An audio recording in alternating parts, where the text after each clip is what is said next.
they're very historic in their value, and it's a really historic and, continually important period that these represent. When President Franklin Delano Roosevelt unveiled his New Deal back in 1935, he created the Works Progress Administration to help put the nation back to work. But it wasn't only about building roads, buildings, and bridges.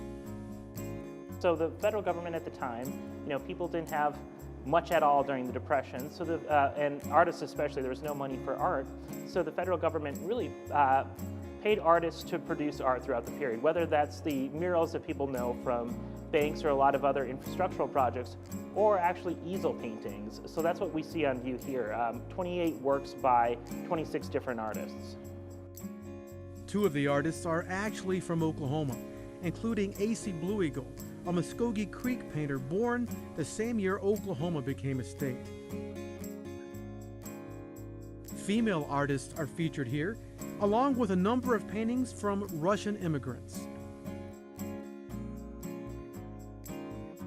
These paintings are all snapshots of mid-America life back in the 1930s, snapshots that could have been taken right here in Oklahoma. So there are works that depict bridges, so construction, the sort of things that they built during the New Deal. There are a lot of presentations of labor in various forms, and a lot of it is very bucolic. So there's a sense that the things that the WPA is supporting otherwise are good and positive for the people. What's interesting and fascinating when we were researching this, we assumed that certainly these would have been displayed together here at the museum, in the not too recent past. We can't find a time necessarily that they've all been displayed together. So this is the 75th anniversary. It may be decades since they have all been on view, if that's ever happened actually, since the time of the Art Center.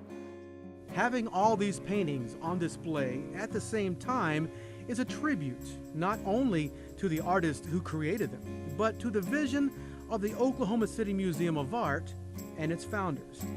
These New Deal paintings, gifted from the federal government, have always been the museum's building blocks. And they gave this group of works, this 28 works, to the city of Oklahoma City with the condition that when an art museum would be incorporated, which happened 3 years later in 1945, they'd become part of that collection. So they're really the basis for the permanent collection at the Oklahoma City Museum of Art. So they're part of our heritage. They're really kind of the place that this museum began. And of course, they're very much connected to our collective history. In downtown Oklahoma City, discovering Oklahoma, I'm Darren Brown.